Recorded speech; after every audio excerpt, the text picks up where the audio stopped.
수협에 나오신 여러분들을 환영합니다. 우리 옆에 분들과 반갑습니다 하고 인사 나누시겠습니다.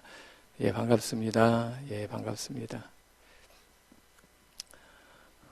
두 가지만 먼저 광고 드리고 우리 말씀 전하기를 원하는데요. 하나는 지난 시간까지 저희는 주회를 했습니다. 그런데 이제는 그 주회가 아니라 주회를 토대로 한 설교를 하게 될 것이에요. 담임 목사님께서 원하신 의도를 잘못 이해해서 주회만 했어요. 이제까지 힘드셨죠?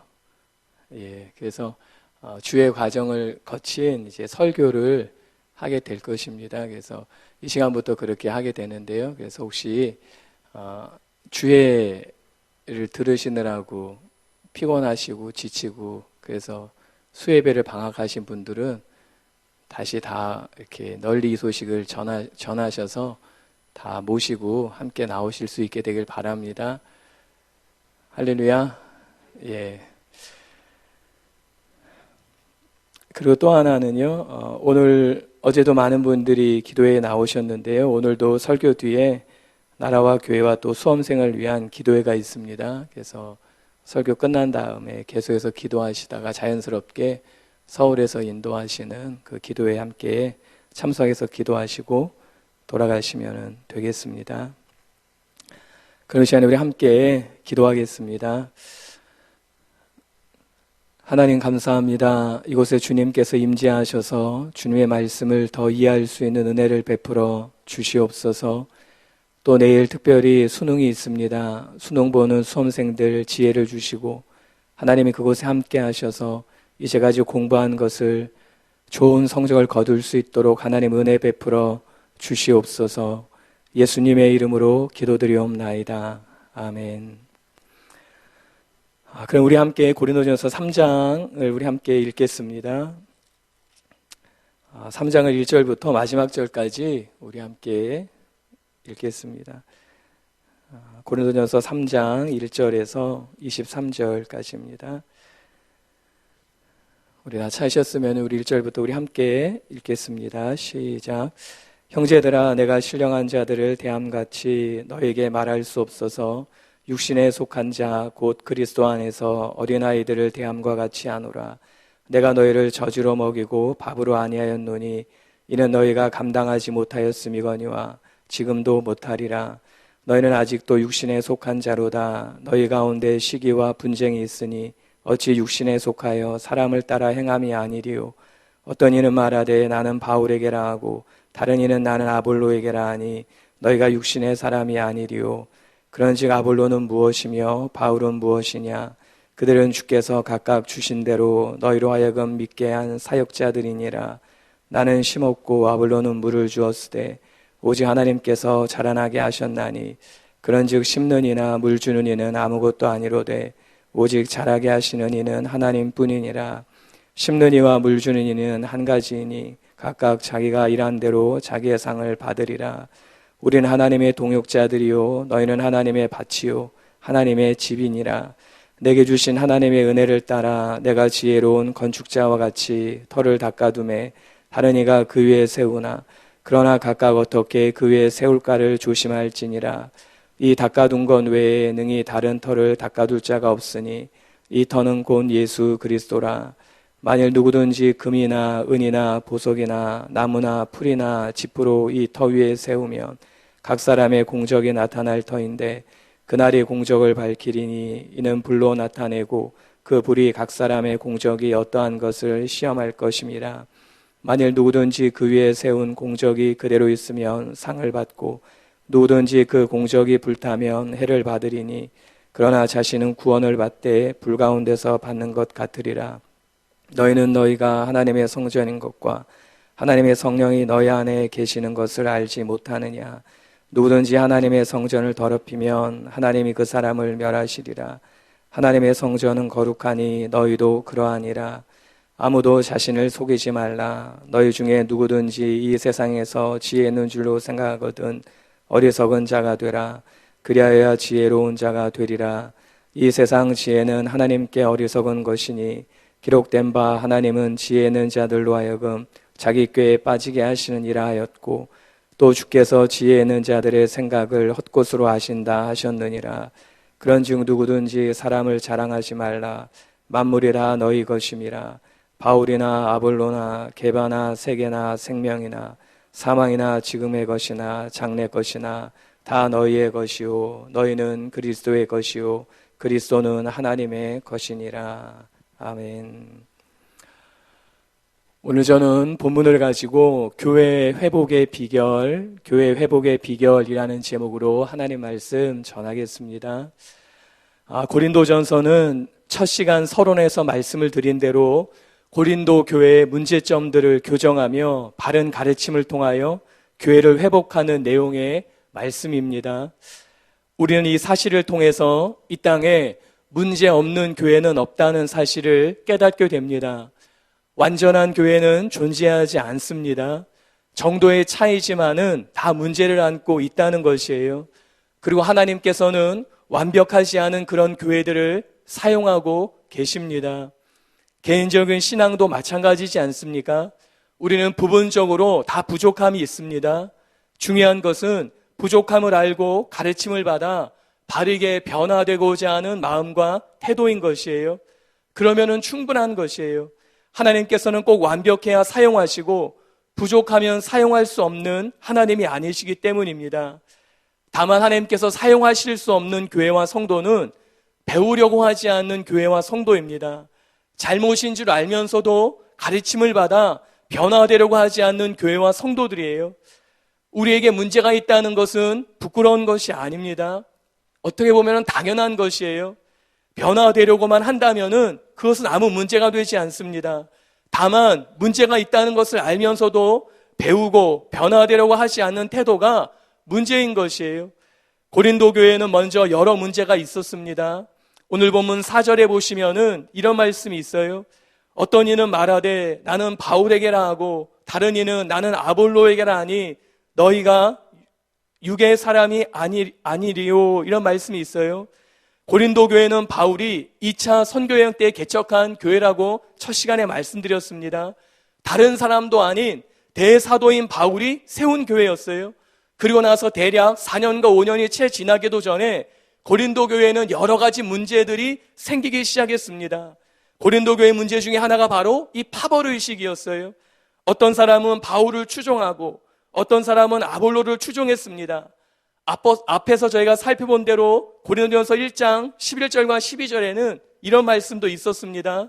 내 형제들아 글로의 지편으로 너희에 대한 말이 내게 들리니 곧 너희 가운데 분쟁이 있다는 것이라. 내가 이것을 말하거니와 너희가 각각 이르되 나는 바울에게, 나는 아볼로에게, 나는 게바에게, 나는 그리스도에게 속한 자라 한다는 것이니, 아볼로와 바울 외에 어떤 사람은 베드로를 추종하고 어떤 사람은 그리스도를 따랐다는 것이에요. 고린도 교회 안에 이렇게 분쟁이 있었습니다. 네파로 나뉘었습니다. 이런 교회 안의 분쟁을 보면서 오늘 본문 1절에서 바울은 고린도 교회 성도들에게 영적인 어린아이의 모습이다 라고 말씀합니다. 1절인데요. 우리 1절을 함께 같이 읽어보겠습니다. 시작. 형제들아 내가 신령한 자들을 대함같이 너에게 말할 수 없어서 육신에 속한 자 곧 그리스도 안에서 어린아이들을 대함과 같이 하노라. 여기에 바울이 육신에 속한 자라고 말하는데 고린도전서 2장 14절에서 저희들은 육에 속한 사람을 배웠어요. 비슷한 단어인 것 같지만은 그렇지 않습니다. 먼저 고린도전서 2장 14절에 육에 속한 자란 헬라어로 푸슈키코이라는 단어예요. 이것은 성령을 소유하지 못한 사람, 앞서 저희가 살펴본 대로 자여인을 뜻하는 것이에요. 반면에 오늘 1절에 말하는 육신에 속한 자는 헬라어로 사르키노이라는 단어입니다. 이것은 육신에 속한 사람은 회심하고 거듭난 사람이에요. 그래서 바울은 1절에 형제들아 라고 먼저 부르고 시작한 것이에요. 하지만 하나님께 순종하지 않고 여전히 자신의 뜻에 따라 사는 사람일 뿐이었다는 것이에요. 그래서 육신에 속한 자를 바울은 그리스도 안에서 어린아이다 라고 표현한 것이에요. 이 부분에 대해서 더 자세히 알기 원하시는 분들은 담임 목사님의 저서인 명목상의 교인인가 미성숙한 신자인가를 읽어보시면 자세히 아실 수 있습니다. 이렇게 육신에 속한 자를 그리스도 안에서 어린아이라고 말했습니다. 그리고 어린아이의 특징이 여러 가지가 있지요. 그 중에 하나는 싸우는 것입니다. 시기심이 강한 것이에요.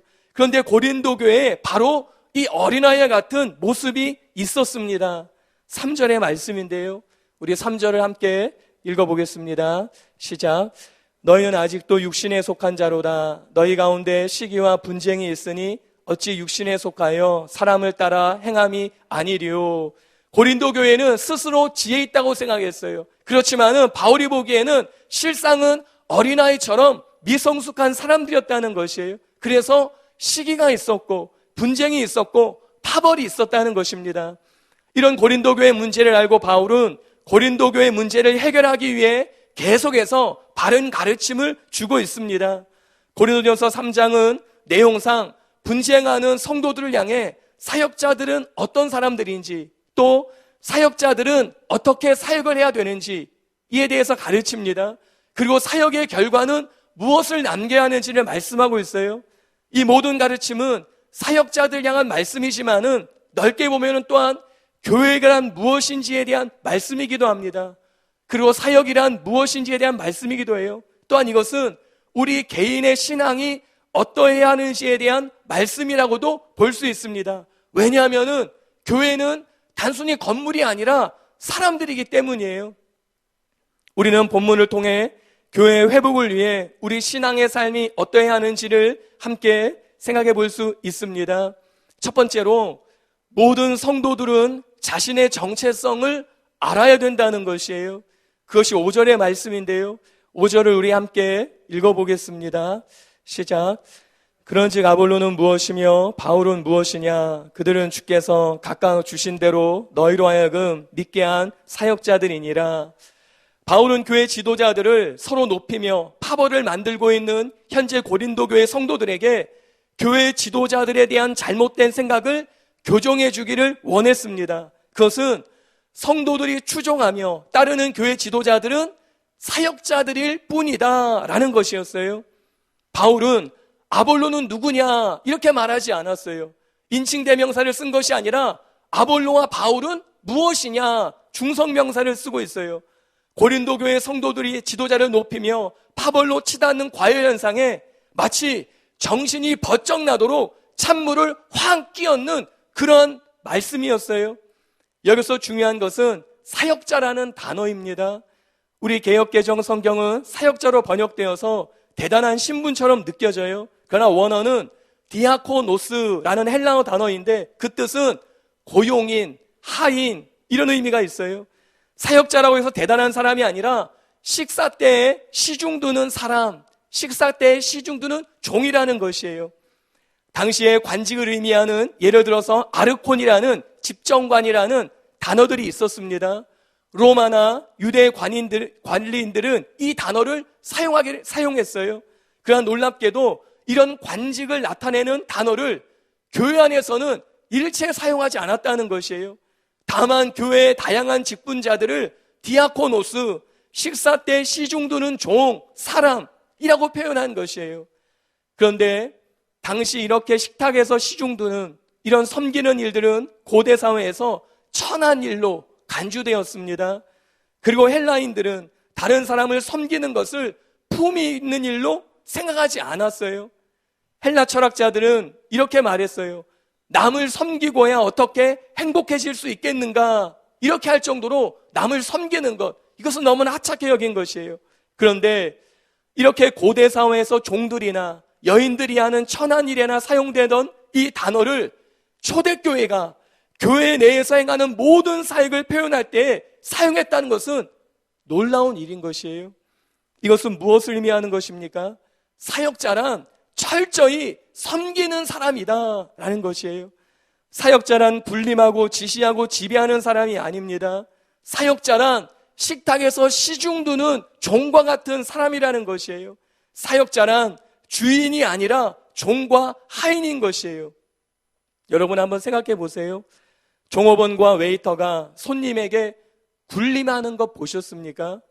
손님이 식당에 와서 김치찌개 주세요 주문하면은 종업원이 당신은 그거 먹으면 안 됩니다. 내가 주는 설렁탕이나 드세요. 이런 웨이터 보셨어요? 이런 종업원 보셨어요? 그렇지 않지요? 또 종과 하인이 집 주인에게 군림하는 것 보셨습니까? 주인이 일을 시키면은 오늘은 내가 피곤하니까 3일 쉬었다가 일할게요. 이런 하인들 보셨어요? 만약에 그랬다면은 당장에 해고당할 것이에요. 이 모든 사람들은 섬기는 사람들이기 때문이에요. 이렇게 사역자란 섬기는 사람들이라는 것이에요. 그런데 본문에서 이 사역자란 사도들이었습니다. 주의 종들을 말하는 것이에요. 그들이 바로 종과 하인, 시중드는 사람들이라는 말씀입니다. 이것이 여러분 중요합니다. 여러분, 사도는 누구입니까? 사도는 섬기는 자들이에요. 그 이상도 그 이하도 아닙니다. 그러므로 담임 목사님께서 말씀하셨듯이 오늘날 신사도운동에서 말하는 자신들이 사도라고 말하며 여기저기 이곳저곳 단체들을 가르치고 군림하려고 하는 것은 잘못된 것이에요. 사도는 군림하는 것이 아니라 섬기는 사람들이기 때문이에요. 모든 교회의 주인은 사도가 아니라 하나님 한 분이시기 때문이에요. 고린도전서 3장 23절의 말씀을 읽어보겠는데요. 함께 읽겠습니다. 너희는 그리스도의 것이요 그리스도는 하나님의 것이니라. 그 앞에 21절에 보시면은 만물이 다 너희 것이다 라고 말씀해요. 그런데 23절에 너희는 그리스도의 것이다. 그리고 그리스도는 하나님의 것이다 라고 말씀합니다. 마지막 최종 소유주가 누구라는 것이에요?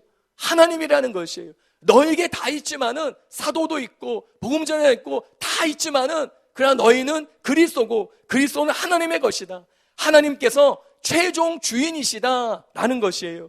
교회의 주인은 그러므로 하나님이시라는 것이에요. 사도건 선지자건 복음 전하는 자이건 목사와 교사건 주인이신 주님께 말씀하시면은 들어야 하는 존재들이라는 것입니다. 오중 사역자들이 교회의 주인처럼 살 수 없다는 것이에요. 교회의 머리는 예수님이십니다. 오중 사역자들은 다 시중드는 사람, 하인일 뿐이라는 것이에요. 그리고 이것은 오중 사역자들만이 아닙니다. 우리 모두가 마음에 새겨야 할 정체성이에요. 교회 안에 많은 문제들이 때로 어디서 시작됩니까? 성도들이 이 의식을 잃어버릴 때예요. 성도들 가운데 직분이 계급처럼 인식될 때 교회 안에 언제나 문제가 일어납니다. 사역이 계급처럼 느껴질 때 언제나 문제가 시작돼요. 예를 들어 나이도 마찬가지지 않습니까? 올해도 이제 2달 채 안 남았는데요. 이제 조금만 있으면은 1살이라는 나이를 다 받으셔야 돼요. 지구상에 사는 어떤 사람도 예외 없이 1살을 다 받아야 합니다. 그런데 나이가 그렇지 않습니까? 나이가 계급입니까? 그렇지 않아요.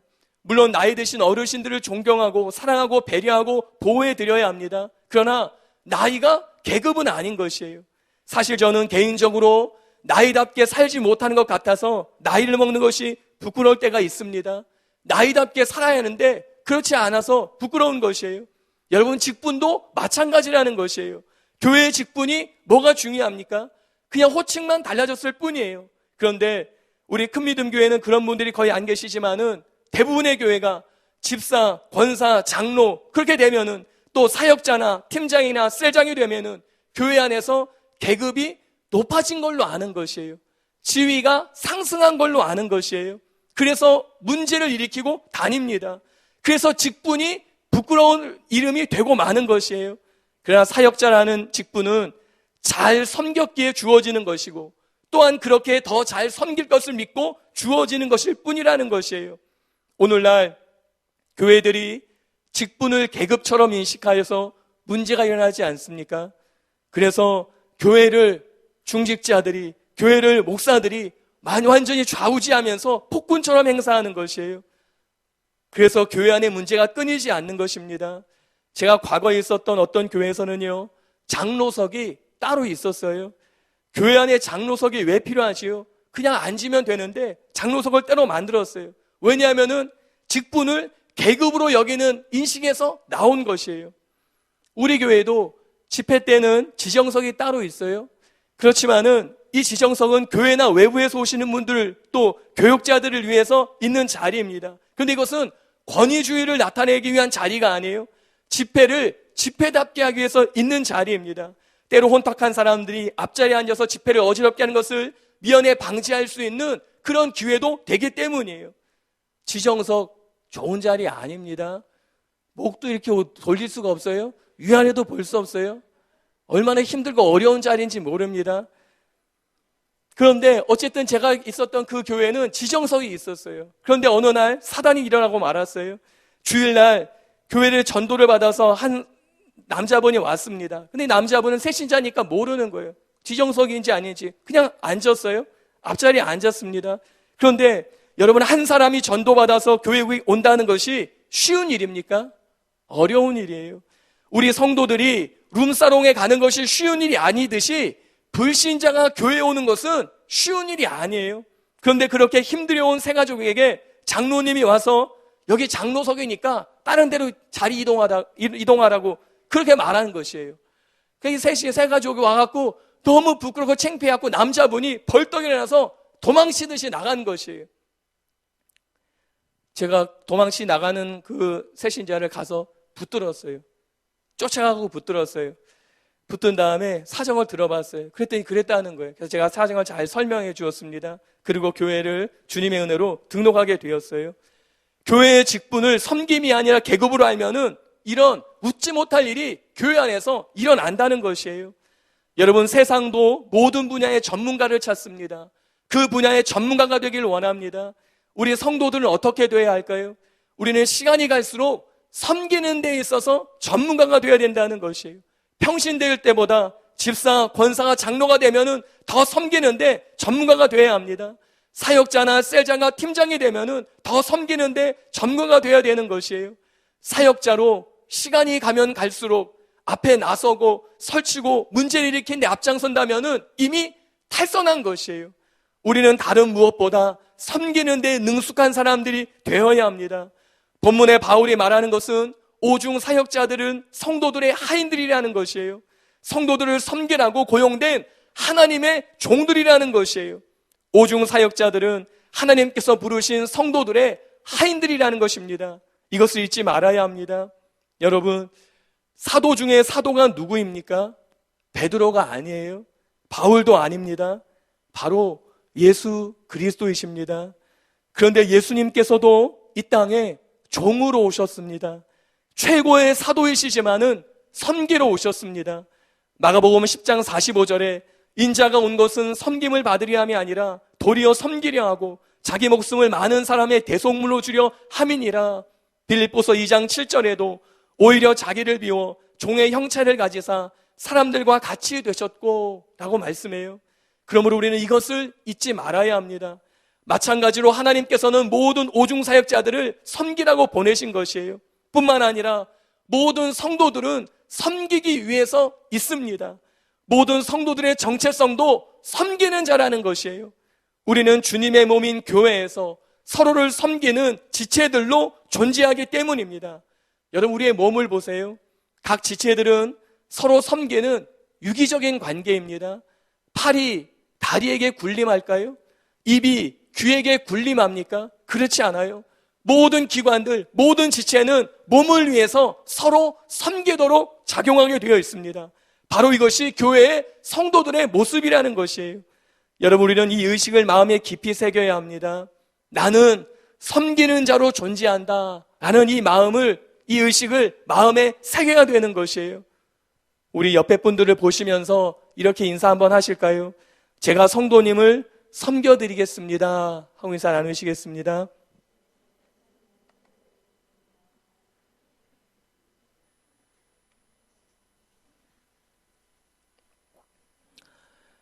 교회 안에는 많은 다양한 사람들이 있습니다. 그 성도가 염소가 아니라면은 양이지만은 다 달라요. 요한일서 2장 14절에 보시면은 아이들아 내가 너에게 쓴 것은 너희가 아버지를 알았으며 아비들아 내가 너에게 쓴 것은 너희가 태초부터 계신 이를 알았으며 청년들아 내가 너에게 쓴 것은 너희가 강하고 하나님의 말씀이 너희 안에 거하시며 너희가 흉악한 자를 이기었음이라 라고 말씀해요. 이렇게 교회 안에는 아이도 있고 청년도 있고 아비들도 있습니다. 다양한 사람들이 있어요. 양심 역사하는 사람, 거짓말하고 극단적인 사람이 아닌 다음에는 부족한 것이 없는 사람들은 없습니다. 그러므로 여러 가지 부족한 모습을 보면서 같은 성도들에 대해서 반감을 갖거나 성도들을 판단하면 안 되는 것이에요. 여러 모양으로 대가를 지불하며 교회를 출석한 우리는 서로 사랑하며 섬겨야 되는 것이에요. 이것이 우리의 신앙생활의 기본이 되어야 합니다. 극단적이고 문제를 일으키지 않으면은 작은 부족함들은 사랑으로 품을 수 있어야 되는 것이에요. 셀에서, 팀에서, 각 부서에서 우리는 서로를 향해 어미의 마음, 아비의 마음으로 바라보는 태도가 필요한 것이에요. 우리의 자녀들을 키울 때도 그렇지 않습니까? 우리의 자녀들이 내 자녀가 최고는 아니에요. 세상에서 제일 좋은 자녀는 아닙니다. 부족하고 모자랍니다. 그러나 자식은 자식인 것이에요. 부족해도 내 자식인 것이에요. 그래서 사랑으로 품고 인내하고 기다리는 것이에요. 성도들도 마찬가지라는 것이에요. 우리는 함께 지체가 된 성도들을 1류, 2류, 3류로 나누지 말아야 합니다. 어떻게 나눌 수 있어요? 여러분은 여러분의 자녀들을 1류, 2류, 3류로 나누고 계십니까? 그렇지 않지 않습니까? 사실 더 연약해 보이는, 3류 같아 보이는, 더 약해 보이는 모자란 자녀들은 더 마음이 가는 것이에요. 부모는 그 자녀에게 더 마음이 갑니다. 마찬가지로 우리도 성도들을 그렇게 대해야 된다는 것이에요. 염소나 제명 출교시키는 것이지, 담임 목사님께서 말씀하신 것처럼 어린 양은 오히려 안고 다녀야 되는 것이에요. 미숙한 양은 더 사랑으로 관심을 갖고 섬겨줘야 되는 것이에요. 이것을 우리는 명심해야 합니다. 그래 우리는 함께 성장할 수 있기 때문이에요. 우리는 섬기는 사람으로 부름받았음을 잊지 말아야 합니다. 하인으로 부름받았음을 기억해야 합니다. 사역자라는, 은사자라는, 셀장이나 팀장이라는, 무엇을 조금 더 많이 한다는 그런 모든 헛바람을 다 빼고 우리는 사랑으로 섬기는 자들이 되어야 되는 것이에요. 어떤 사람들은 처음에는 조금 섬기다가 시간이 지나면은 섬기는 데는 관심 없고 대우받고 대접받고 인정받고 자신을 드러내는 데에 관심 있는 사람이 있어요. 이미 정도를 벗어난 것입니다. 이런 사람들은 주방 공사에는 관심 없습니다. 청소나 주차, 안내위원회는 관심 없어요. 힘들고 어려운 일에는 관심이 없습니다. 점점 자신의 이름을 드러내는 일에, 앞에 나서는 일에, 주목받는 일에만 집착하는 것이에요. 혹시 만약에 이것이 나의 모습이라면은 회개하고 돌이키시기 바랍니다. 그리고 진정 섬기는 사람들이 되실 수 있게 되길 바랍니다. 이 섬김에 대해서 조금만 더 몇 가지로 생각해 보길 원하는데요. 첫 번째로, 섬길 때 우리는 비로소 성숙해집니다. 구약의 요셉의 성숙은 섬기는 과정을 통해서 이루어졌어요. 섬기는 자가 으뜸이 되고 머리가 되는 이유가 이것입니다. 섬김이라는 과정을 통해 자신의 성숙을 이루었기 때문이에요. 여러분, 은사는 말 그대로 선물이에요. 그냥 주셔서 받는 것입니다. 그러나 저와 여러분의 성숙은 대가를 지불해야지 얻을 수 있는 것이에요. 섬김이라는 값을 지불해야지만이 성숙을 얻어낼 수 있는 것이에요. 예수님께서 요한복음 4장 44절에 보시면은 선지자가 고향에서 높임을 받지 못한다라고 말씀하셨어요. 그런데 바로 그런 곳에 있을 때 선지자가 사랑으로 섬기면은 성숙을 얻습니다. 존경받지 못하는 곳에서 섬겨보셨습니까? 인정받지 못하는 곳에서 섬겨보셨습니까? 많은 분들이 그런 곳에서 섬겨보셨을 것이에요. 그런데 어떻습니까? 존경받지 못하고 인정받지 못하고 대우받지 못하는 그곳에서 사랑으로 섬기는 사람들이 마지막에는 성숙해진다는 것이에요. 성장을 경험한다는 것이에요. 알아주지 않고 대우해주지 않는 곳에서 섬긴 결과 주님의 은혜로 성숙하게 되는 과정을 겪는다는 것이에요. 그리고 이것이 여러분 진정한 축복입니다. 여러분, 인정해주지 않는 곳에서, 무시받는 곳에서 떠나는 것은요, 상식이에요. 이건 누구나 다 할 수 있는 것이에요. 나를 인정해주지 않아요? 그럼 떠납니다. 나를 대접해주지 않아요? 그럼 내려놓습니다. 나를 무시해요? 그럼 그냥 버립니다. 이것은 다 상식이에요. 누구나 할 수 있는 것이에요. 그런데 무시받는 그곳에서, 인정받지 못하는 그곳에서, 대우받지 못하는 그곳에서 사랑으로 섬기는 것은 능력입니다. 그리고 그 능력이 나 자신을 성숙하게 만든다는 것이에요. 이것이 바로 예수님의 삶이셨어요. 예수님을 보십시오. 요한복음 1장 11절에 자기 땅에 오매 자기 백성이 영접하지 아니하였으나 라고 말씀해요. 그 존귀하신 하나님이 그 흠이 없으신 하나님이, 그 예수님께서 육신의 몸을 입고 자기 땅에 왔습니다. 자기 백성들에게 오셨습니다. 다른 사람의 땅이 아니에요. 다른 사람의 백성도 아닙니다. 예수님의 땅이셨고 예수님의 백성이셨어요. 그곳에 예수님이 오셨습니다. 그런데 그들은 예수님을 영접하지 않았습니다.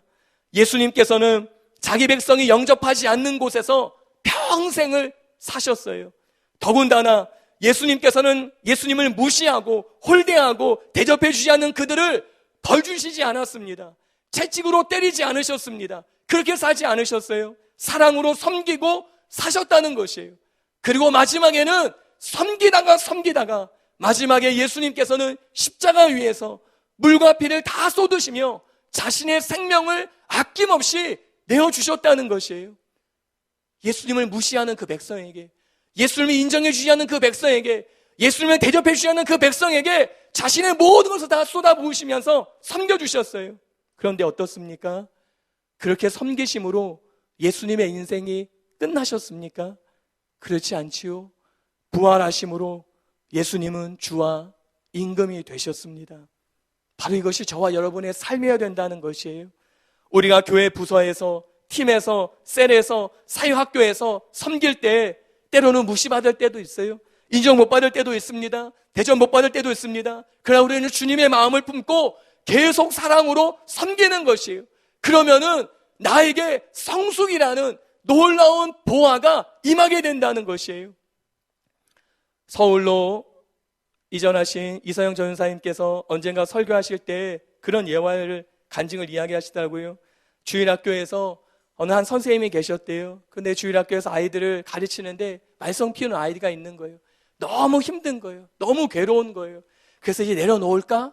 그러는데 그래도 참고 또 기도하면서 또 사랑으로 섬겼다고. 그랬더니 나 자신이 성장을 경험하게 되었다고 그런 간증을 하시더라고요. 부산에는 이영국 장로님이 계십니다. 그분께서 그런 이야기를 하셨어요. 본인이 사역하게 된 것은 주님의 심장을 구했기 때문이라고 그런 얘기를 하시더라고요. 왜 사역을 하게 됐느냐? 그것은 본인이 주님께 주님의 심장을 달라고 구했기 때문에 사역했다는 것이에요. 사역을 하면서 때론 힘들 때, 어려울 때, 사랑으로 영혼들을 섬길 때 그때 비로소 주님의 마음을 얻게 되었다는 것이에요.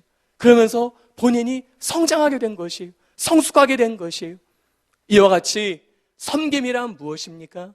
우리는 섬김을 통해서 성숙을 경험한다는 것이에요. 두 번째, 서로를 섬길 때 우리는 주님을 섬기는 것입니다. 예수님을 섬기길 원하십니까? 그럼 교회의 지체들을 잘 섬겨야 됩니다. 히브리서 6장 10절에 하나님은 불의하지 아니하사 너희의 행위와 그의 이름을 위하여 나타낸 사랑으로 이미 성도를 섬긴 것과 이제도 섬기고 있는 것을 잊어버리지 아니하시느니라 라고 말씀해요. 왜 하나님이 기억하실까요? 성도를 향한 섬김은 하나님의 것이기 때문이에요. 하나님께 한 것이기 때문입니다. 바울이 믿는 성도들을 핍박했을 때 예수님께서 나타나셔서 하신 말씀을 아십니까? 사도행전 9장 4절에 보시면은 이런 말씀이 있어요. 땅에 엎드려져 들음에 소리가 있어 이르시되 사울아 사울아 내가 어찌하여 나를 박해하느냐 하시거늘. 왜 내가 나를 박해하느냐라고 주님이 말씀하신 것이에요. 그런데 사실 바울은 믿는 성도들을 핍박했습니다. 사도행전 9장 1절에 보시면은 사울이 주의 제자들에 대하여 여전히 위협과 살기가 등등하여 대제사장에게 가서라고 말씀해요. 사울은 제자들을 박해하기 위해서 그는 돌아다니는 사람이었어요. 예수 믿는 제자들을 박해했습니다. 그런데 그것은 바로 주님을 박해하는 것이었다는 것이에요. 그렇다면은 이 말씀을 역으로 한번 생각해 보십시오. 누군가 믿는 성도를 섬긴다면은 그것이 바로 주님을 섬기는 것이에요. 그리고 주님은 그것을 기억하신다는 것이에요. 어떤 사람들은 내가 하나님의 종이지 사람의 종이냐라고 말하면서 사람을 섬기기를 거부합니다. 이것은 자기 지혜에 스스로 속은 것이에요. 우리는 같은 지체들을 섬길 줄 알아야 합니다. 섬기되 낮은 자들을 더욱 섬겨야 합니다. 주님이 그것을 아십니다. 그것은 주님을 섬기는 것과 똑같은 것이기 때문이에요. 하나님의 종은 하나님의 명령을 받들어서 사람을 섬김으로써 하나님을 섬기는 자들입니다. 우리는 사람을 섬김으로 주님을 섬기는 것이에요. 서로를 섬김으로써 하나님을 섬기는 이 놀라운 특권들을 잃어버리지 않게 되시기를 바랍니다. 세 번째로 우리의 직분과 은사는 섬기라고 주신 것입니다. 하나님 나라의 다스림은요, 굴림이 아니에요. 하나님 나라의 다스림은 섬김입니다. 그러므로 교회의 직분은 섬김을 받기 위해 존재하는 것이 아니라 섬기기 위해서 존재합니다. 그러므로 섬기려는 마음이 있어야 돼요. 그리고 우리는 은사대로 섬겨야 합니다. 우리의 모든 은사들은 섬기라고 주신 것이기 때문이에요. 더 잘 섬길 수 있도록 주신 것이 은사인 것이에요. 그냥 섬기는 것보다 은사에 따라 섬기는 것이 훨씬 효과적이기 때문입니다. 설교도 그렇지 않아요? 그냥 설교하고 가르치는 것보다 말씀의 은사를 가지고 설교하는 것은 더 좋은 섬김입니다. 우리는 담임 목사님을 통하여 이것을 매 주일마다 누리고 있지 않습니까? 그런데 모든 은사가 그렇다는 것이에요. 우리는 직분과 은사를 가지고 섬기는 사람들이 되어야 합니다. 오늘 본문의 6절부터 9절을 보세요.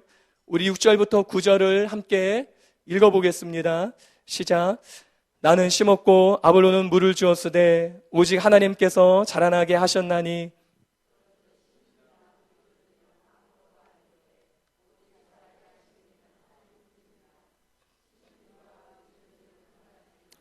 각각 자기가 일한 대로 자기의 상을 받으리라. 우리는 하나님의 동역자들이요 너희는 하나님의 밭이요 하나님의 집이니라. 바울이 지금 이 말씀을 통해 강조하는 것은요, 지도자를 높이고 자랑하며 분쟁하는 고린도 교회 성도들에게 지도자는 아무것도 아니고 오직 자라나게 하시는 하나님뿐이다 라는 것을 가르치기 위해서 하는 말씀이에요. 그런데 또한 우리는 섬기는 사역자의 모습이 어떤 것인지를 발견할 수 있습니다. 그것은 먼저 은사대로 섬기는 것이에요. 사역자는 은사대로 섬기는 자라는 것이에요. 그리고 서로 보완하며 섬기는 자라는 것이에요. 이 두 가지가 사역자의 섬김 속에 있어야 되는 것이에요. 바울은 고린도 교회에서 복음을 선포하며 심는 자였습니다. 반면에 아볼로는 바울의 뒤를 이어서 가르침으로 물을 주는 자였어요. 각각 하나님께서 주신 은사대로 섬긴 것이었어요. 그리고 하나님께서는 이런 은사대로 섬김을 통하여 교회를 자라나게 만드셨습니다. 이와 같이 우리도 각각 받은 은사대로 섬길 때 하나님께서는 교회를 자라게 하실 것입니다. 그런데 또 하나 중요한 것은 은사는 독립적이지 않다는 것이에요.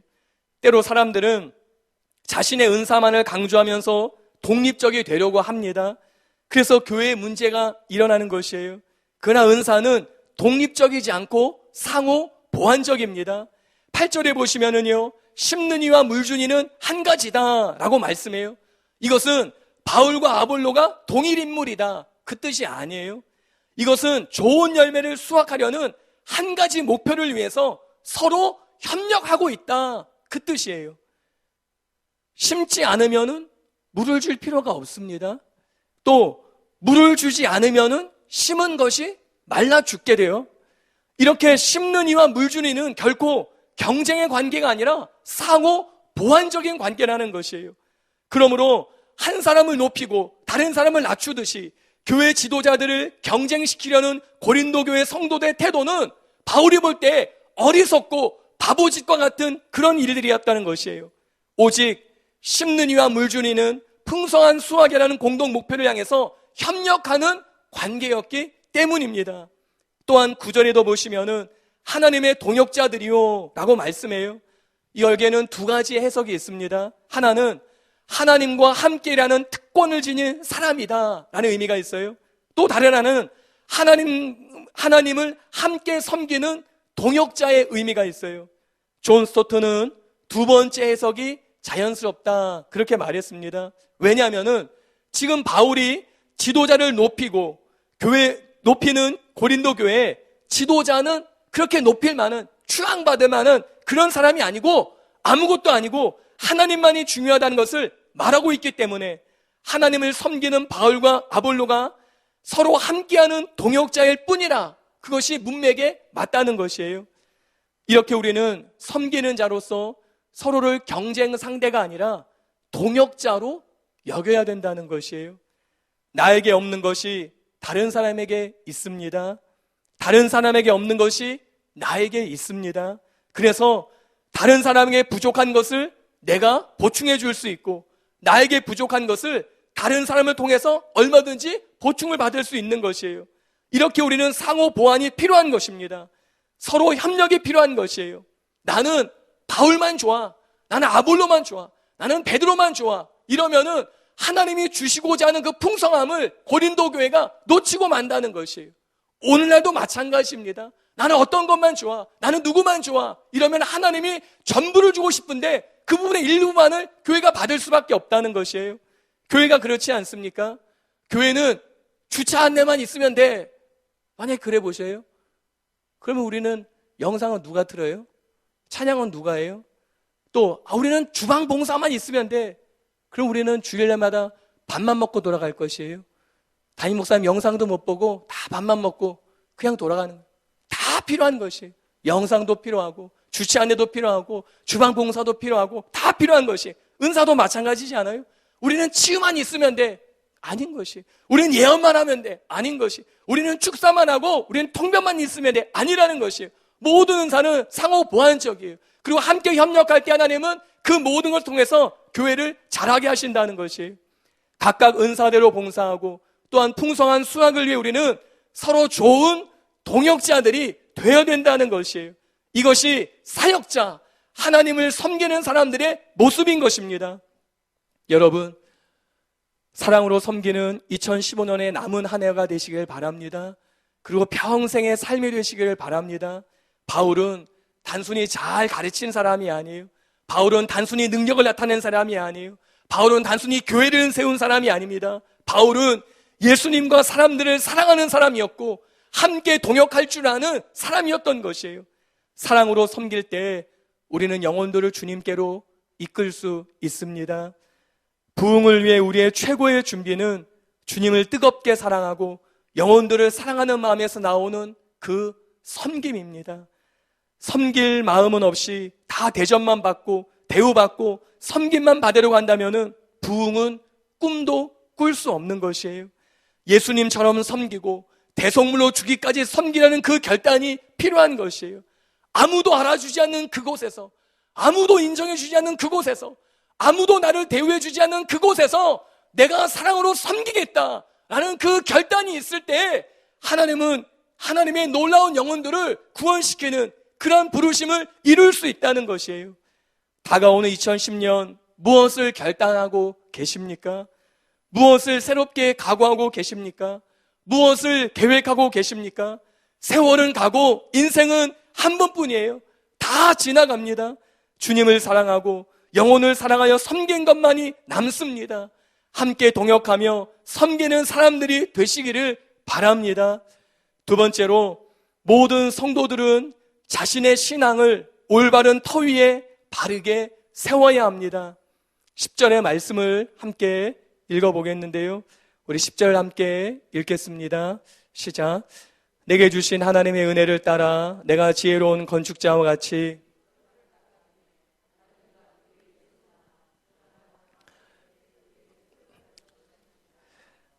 바울은 자신을 건축자라고 고백해요. 교회를 건축하는 건축자다라고 말합니다. 바울은 지혜로운 건축자와 같이 터를 닦아두었다고 말합니다. 그리고 그 터를 다음 절인 11절에 보시면은 예수님이다 라고 말해요. 이와 같이 교회의 기초는 예수님입니다. 왜냐하면 예수님을 임금과 구주로 믿어 구원받은 사람들의 공동체가 바로 교회이기 때문이에요. 예수님의 십자가와 부활의 복음이 바로 교회의 기초였습니다. 이것이 중요합니다. 교회의 기초는 예수 그리스도예요. 이것은 변할 수 없는 것이에요. 누구도 다른 터를 교회의 기초로 삼을 수 없습니다. 바울은 이 터에 대해서 경고하고 있어요. 다른 터는 존재하지 않는다라는 것이에요. 이것은 오직 예수님의 구원 사건으로만 구원받는 사실을 부인하거나 약화시키는 어떤 가르침도 용납될 수 없다라는 것이에요. 한편 11절에서 터는 예수님이라고 바울이 말해요. 그런데 에베소서 2장 20절에 가면은 바울은 같은 바울이 다른 말을 하는 것 같아요. 사도들과 선지자들의 터 위에 세우심을 받았다, 이런 말을 합니다. 얼핏 보면은 서로 모순된 진술 같아요. 아니, 교회의 터는 예수님이라더니 사도들과 선지자의 터가 교회라고 그렇게 말하는 거예요. 그런데 모순된 것이 아니에요. 사실은 하나입니다. 왜냐하면은 사도들과 선지자들이 교회의 터를 닦기 위해서 담당한 사역은 예수님 중심이었습니다. 교회의 유일한 기초로 예수님에 대해서 증언하였습니다. 그러므로 예수님께서 교회의 터라고 말한 것이나 교회가 사도들과 선지자들의 터 위에 세우심을 받았다고 하는 말은 다 같은 예수님이 터라는 내용을 담고 있는 것이에요. 이에 대해서 더 자세한 내용은요, 저희들이 담임 목사님부터 설교를 드렸듯이 담임 목사님이 터라는 담임 목사님의 저서를 참조하시면 됩니다. 그러므로 예수님의 복음을 벗어나서 다른 터를 닦으면 안 되는 것이에요. 이런 면에서 오늘날 얼마나 많은 교회들이 터가 흔들리고 있습니까? 우리나라도 그렇지 않습니까? 한국의 많은 교단들이 이 터에서 점점 벗어나는 것 같아요. 종교다원주의에 함께 동조하면서 지지하는 교단들이 바로 그것을 증명하고 있지 않습니까? 교회가 종교다원주의를 어떤 모습이든지 지지하는 것은 터를 변질시키고 있는 것이에요. 예수님을 터로 삼은 진정한 교회는 종교다원주의를 원천적으로 차단해야만 되는 것이에요. 이것을 하지 않는다면 바른 터에서 벗어난 것이기 때문이에요. 교회는 예수님이 메시아라는 이 변할 수 없는 복음 위에 세워진 것이기 때문입니다. 역사상 교회의 터를 무너뜨리려는 사람들이 많았습니다. 지금도 있어요. 왜 그렇게 예수님이 교회의 터라는 이 사실을 흔들려고 하는 것입니까? 담임 목사님께 배웠듯이 터가 무너지면 다 무너지기 때문이에요. 시편 11편 3절에 터가 무너지면 의인이 무엇을 하랴? 기초가 흔들리면 아무것도 할 수 없기 때문이에요. 교회의 터가 흔들리면 교회는 더 이상 교회의 역할을 감당하지 못하는 것이에요. 그래서 그 터를 흔드는 것입니다. 그런데 이 터는 단순히 교회의 터만이 아닙니다. 우리 개인의 신앙의 기초 역시 마찬가지입니다. 우리 개인 신앙의 터도 역시 예수님이에요. 마태복음 16장 16절에 시몬 베드로가 대답하여 이르되 주는 그리스도시요 살아계신 하나님의 아들이시니이다. 그 다음 구절 마태복음 16장 18절에 또 내가 내게 이르노니 너는 베드로라 내가 이 반석 위에 내 교회를 세우리니 음부의 권세가 이기지 못하리라 라고 말씀해요. 이와 같이 우리의 신앙의 기초도 삶의 기초도 예수님이 되어야 합니다. 사역의 기초도 예수님이어야 합니다. 이 터가 바뀌면은 소용없는 것이에요. 여러분, 그렇다면 여러분의 삶의 기초는 지금 무엇입니까? 여러분이 삶에서 결정하는 그 결정의 그 기초는 무엇이에요? 혹시 재물은 아니십니까? 돈이 된다면은, 나에게 이익이 된다면은 선택하고 결정하고 계시지 않습니까? 아니면은 성공의 기초는 아니십니까? 성공만 할 수 있다면은 불운해서라도 그것을 잡아야 돼. 그렇게 하고 있지는 않습니까? 아니면은 야망의 기초는 아니십니까? 인기나 유명세가 기초는 아니십니까? 아니면은 다른 어떤 것이 기초는 아니십니까? 그렇다면은 위험하다는 것이에요. 우리의 기초는 예수님이 되어야만 되기 때문입니다. 또한 여러분의 가정에서 내리는 결정과 최종 판단의 기초는 무엇이에요? 사람들의 생각이나 세상의 유행이나 흐름이 아니라 예수님이 되어야 합니다. 그래야지 견고해질 수 있는 것이에요. 그리고 우리는 이 터 위에 바르게 세워가야 합니다. 12절을 함께 읽어보겠는데요. 우리 12절입니다. 함께 읽겠습니다. 만일 누구든지 금이나 은이나 보석이나 나무나 풀이나 짚으로 이 터 위에 세우면, 본문은 금, 은, 보석으로 세울 것을 바울이 말씀해요. 담임 목사님을 통해서 저희들이 배워서 아시는 대로 금은 보석은 바른 진리의 말씀입니다. 반면에 나무나 풀과 짚은 같은 불에 견디지 못하는 재료인데 왜곡된 복음이나 거짓 가르침이나 세상적인 지혜를 의미하는 것이에요. 예수님을 기초로 삼아서 우리가 세워가는 모든 것은 반드시 진리가 되어야 된다는 것이에요. 사역의 터나 기초, 뿌리가 예수님이시라면 사역의 방법 역시 진리의 말씀이어야 된다는 것이에요. 이것만이 마지막에 남기 때문이에요. 오늘날 교회가 흔들리고 무너지고 교회가 영향력이 사라지는 이유는 무엇입니까? 기초가 흔들릴 뿐만 아니라 그 방법이 진리가 아니기 때문이에요. 교회의 프로그램이 세속적이기 때문입니다. 교회의 사역과 방법이 세상 가치나 세상의 유행을 따르기 때문이에요. 상품을 판매하는 기법들이 교회 안으로 들어오고 있기 때문이에요. 회사 영업하듯이 교회를 운영하려고 하기 때문이에요. 그래서 열심히 수고하지만은 남는 게 없는 거예요. 무언가를 하는 것 같지만은 다 사라지고 없는 것이에요. 그들의 행위와 그들의 수고가 아무것도 결실이 없는 것이에요. 왜 그래요? 하나님께서 원하시는 것은 그런 것이 아니기 때문이에요. 진리로 세워지는 것이 하나님의 방법이기 때문입니다. 여러분, 교회와 성도 목회자는 인기가 필요한 것이 아니에요. 교회가 방송국입니까? 목회가 예능입니까? 목회자와 성도들이 연예인이에요. 무엇 때문에 인기가 필요하겠습니까? 무엇 때문에 그 인기를 위해 진리를 버리고 진리를 타협하면서 교회가 세상적인 방법을 선택하며 가는 것이에요. 교회와 성도들에게는 진리로 세우려는 그 결단만이 필요한 것이에요.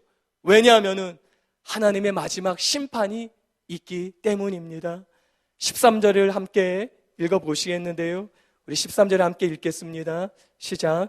각 사람의 공적이 나타날 터인데 그날이 공적을 밝히리니 이는 불로 나타내고 그 불이 각 사람의 공적이 어떠한 것을 시험할 것임이라. 13절에 보시면은 공적을 밝히는 그날에 라고 말씀해요. 하나님의 마지막 심판의 날에 불로 시험을 받게 된다는 것이에요. 공적이란 헬라어로 에르곤이라는 단어인데요, 일과 행위를 뜻하는 단어예요. 우리가 이 땅에서 행하는 일들, 행위들이 마지막에는 심판을 받는 것이에요. 시험을 당한다는 것이에요. 불과 같은 그런 시험을 거친다는 것이에요. 여기서 바울은 하나님의 최후의 심판 때 복음 선포자들의 공적, 일, 행위, 그들의 사역의 질이 마지막 심판에 드러나게 될 것을 말합니다. 그러므로 우리는 우리의 사역도, 우리의 인생도, 살아가는 모든 삶을 진리로 세워가는 과정이 있어야만 된다는 것이에요. 우리의 자녀들의 인생을 진리로 세워가는 일들이 일어나야 합니다. 그래야지 어떤 상황에서 깨지지 않고 무너지지 않는 것이에요. 여러분, 여러분의 선택, 여러분의 방법들이 진리가 되기를 바랍니다.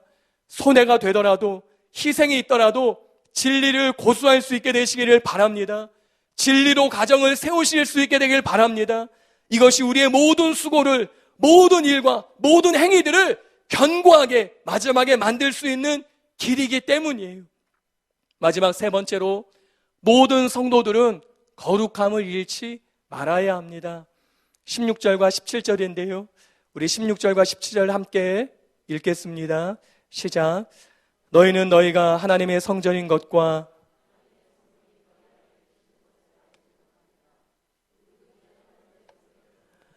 하나님이 그 사람을 멸하시리라. 하나님의 성전은 거룩하니 너희도 그러하니라. 바울은 사역자들은 성전을 세워가는 사람들임을 말씀합니다. 이것은 성전 건물을 말씀하는 것이 아니지요. 여기서의 성전은 성도들이에요. 믿는 신자들입니다. 여러분, 우리 모두는 다 하나님의 성전입니다. 나이와 성별과 상관없이 우리는 다 하나님의 성전이에요. 무슨 말씀이에요? 거룩한 집이라는 것이에요. 여러분, 목회자들의 목회 평가는 무엇일까요? 얼마나 큰 교회를 세웠느냐가 아닙니다. 얼마나 유명한 사역을 했느냐가 아닙니다.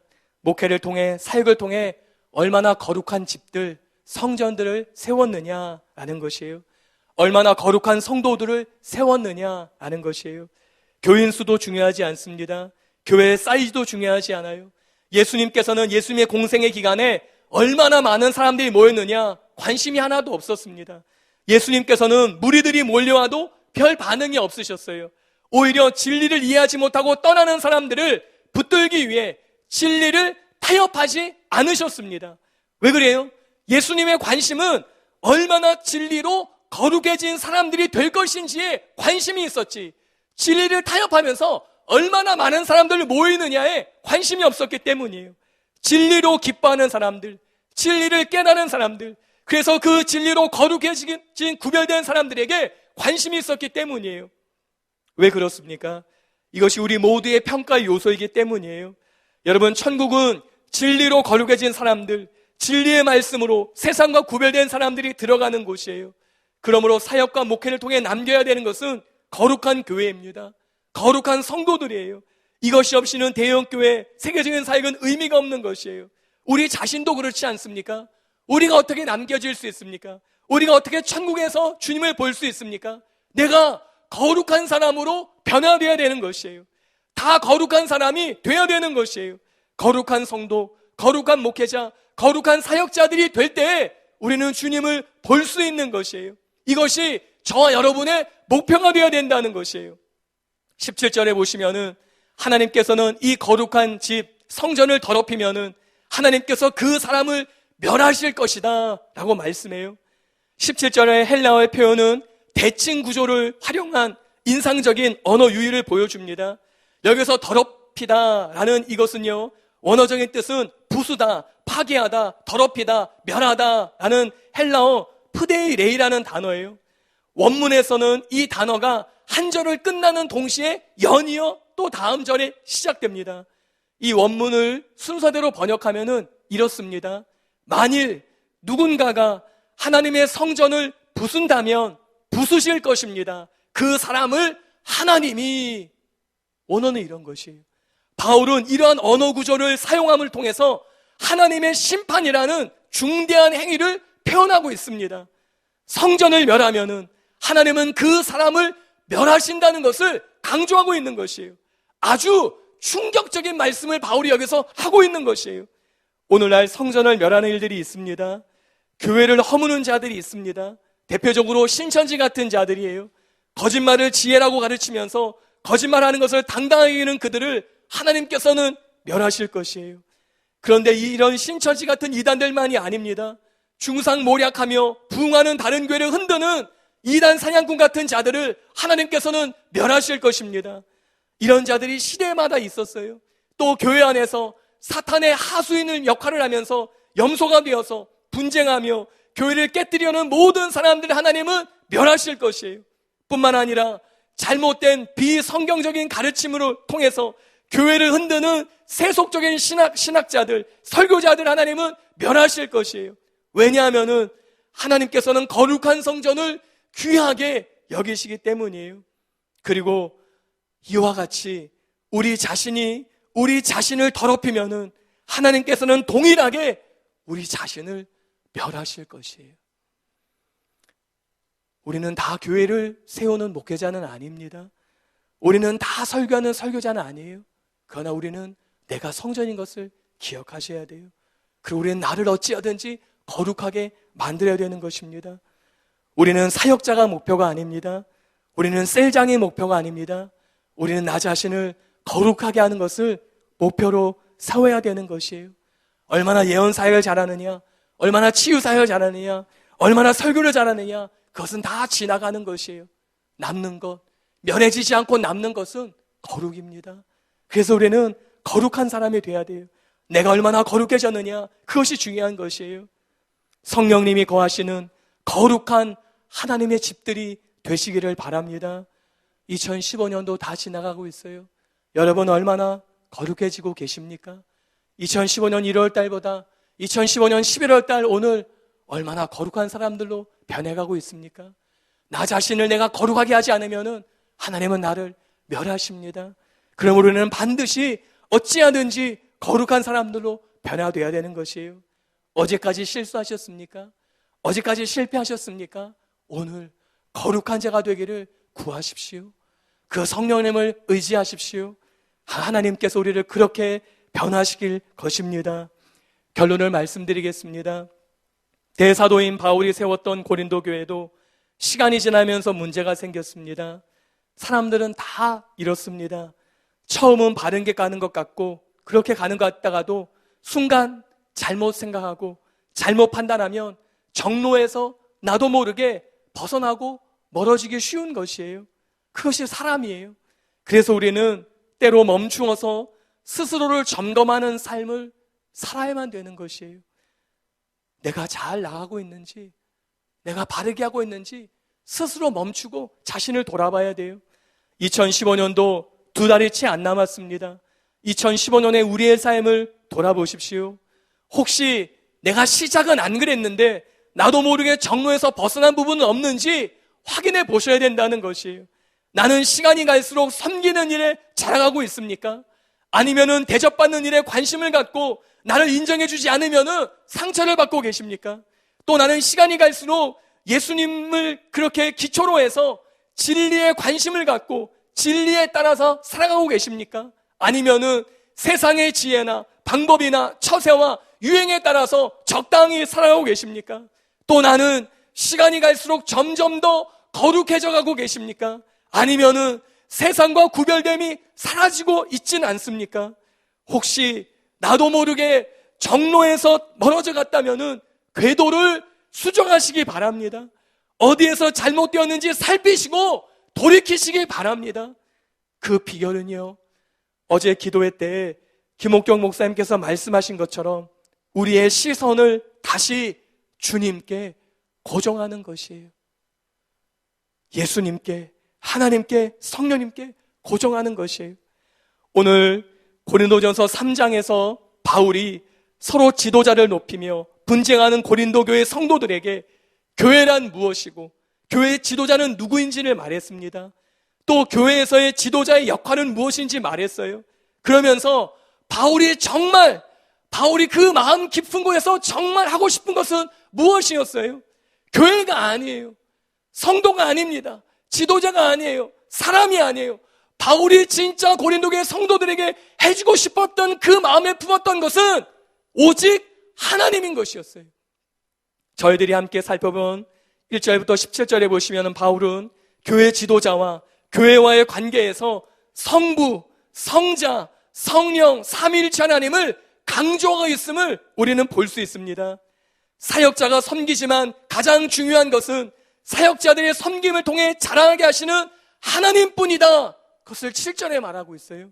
또한 바른 진리를 가르치지만은 가장 중요한 것은 유일한 터가 되시는 예수님뿐이다. 11절에 말하고 있어요. 마지막으로 하나님의 성전이 거룩한 이유, 그 거룩한 하나님의 성전을 파괴하면은 하나님께서 그 사람을 파괴하시는 그 이유는 성전 안에 하나님이신 성령님이 계시기 때문이다 라고 말하는 것이에요.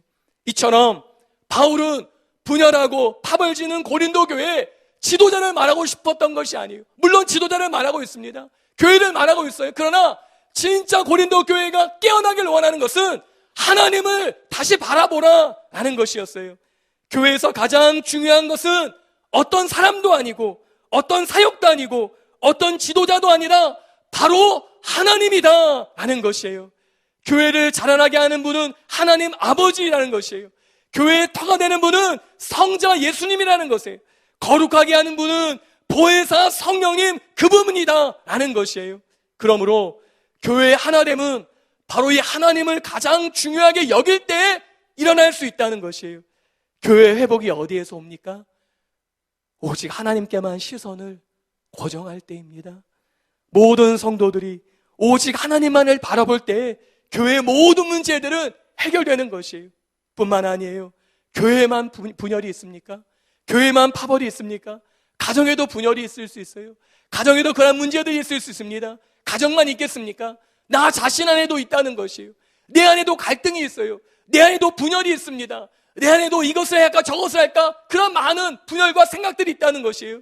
그것을 회복할 수 있는 그 비결은 무엇이에요? 나를 자라게 하시는 하나님을 보는 것이에요. 내 영원한 삶의 반석이 되시고 기초가 되시고 터가 되시는 그 예수님을 보는 것이에요. 내 안에 거하시고 나를 능력 있게 하시고 나를 거룩하게 하시고 내게 은사를 주셔서 사역하게 하시는 그 성령님만을 바라보는 것이에요. 그때 내 안에 있는 모든 문제들이 해결되는 것이에요. 가족이 이렇게 하나님을 바라볼 때 가족 안에 있는 모든 문제들이 해결되는 것이에요. 그래서 이 시간에 함께 기도하겠습니다. 말씀 생각하시며 기도하시겠는데요, 기도할 때 주님, 진정한 섬김은 주님을 바라볼 때 있습니다. 우리가 흔들리지 않을 수 있는 비결은 주님의 터 위에 세워지는 것입니다. 반대로 우리의 모든 문제들은 주님에게서 시선을 떠날 때인 것이, 교회에 출석했다고 안심하지 마십시오. 교회에 나왔다고 안심하지 마세요. 주님에게서 우리의 시선이 멀어질 때 우리는 사람이 크게 보이게 됩니다. 주님에게서 우리의 시선이 멀어질 때 우리는 환경이 크게 보입니다. 문제가 크게 보이는 것이에요. 그리고 쓰러질 수밖에 없는 것이에요. 그러므로 우리는 주님에게서 우리의 시선이 멀어지지 않도록 주님만을 주목해야 되는 것입니다. 교회를 교회되게 하는 것이 무엇입니까? 신자를 신자되게 하는 것이 무엇이에요?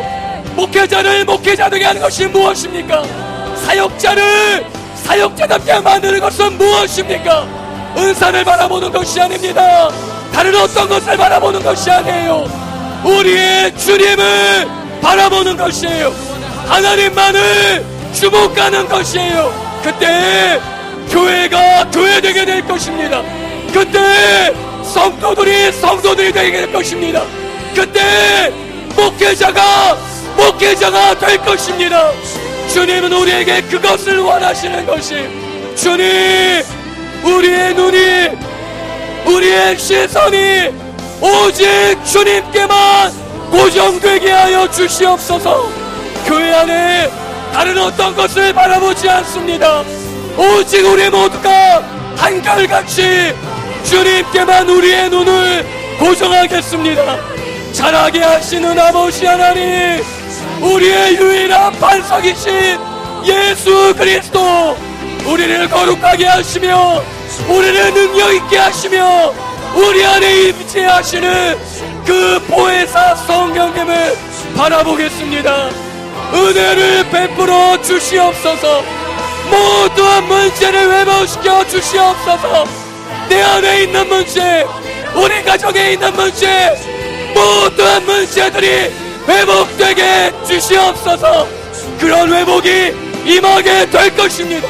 그런 회복이 저와 여러분 가운데, 여러분의 가정과 교회 가운데, 한국교회 가운데 나타나게 될 것입니다.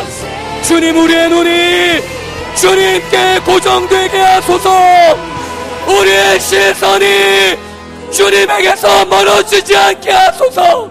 그 은혜를 우리 모두에게 베풀어 주시옵소서. 주님, 우리는 그것을 원합니다. 그 은혜를 원합니다. 그 긍휼하심을 원합니다. 우리의 눈이 다른 어떤 사람도, 다른 어떤 문제도, 다른 어떤 환경도 바라보는 것이 아니라 하나님만을 보게 하여 주시옵소서. 하나님만을 주목하게 하여 주시옵소서. 하나님만을 보게 하여 주옵소서. 주님에게서 우리의 시선이 떠나지 않게 하여 주시옵소서. 그래서 교회가 교회되고, 성도가 성도되고, 목회자가 목회자가 되는 그 일이 일어나게 하여 주시옵소서. 교회 안에만 갈등이 있는 것이 아닙니다. 내 안에도 갈등이 있습니다. 내 안에도 분열이 있습니다. 내 안에도 여러가지 많은 분쟁이 있습니다.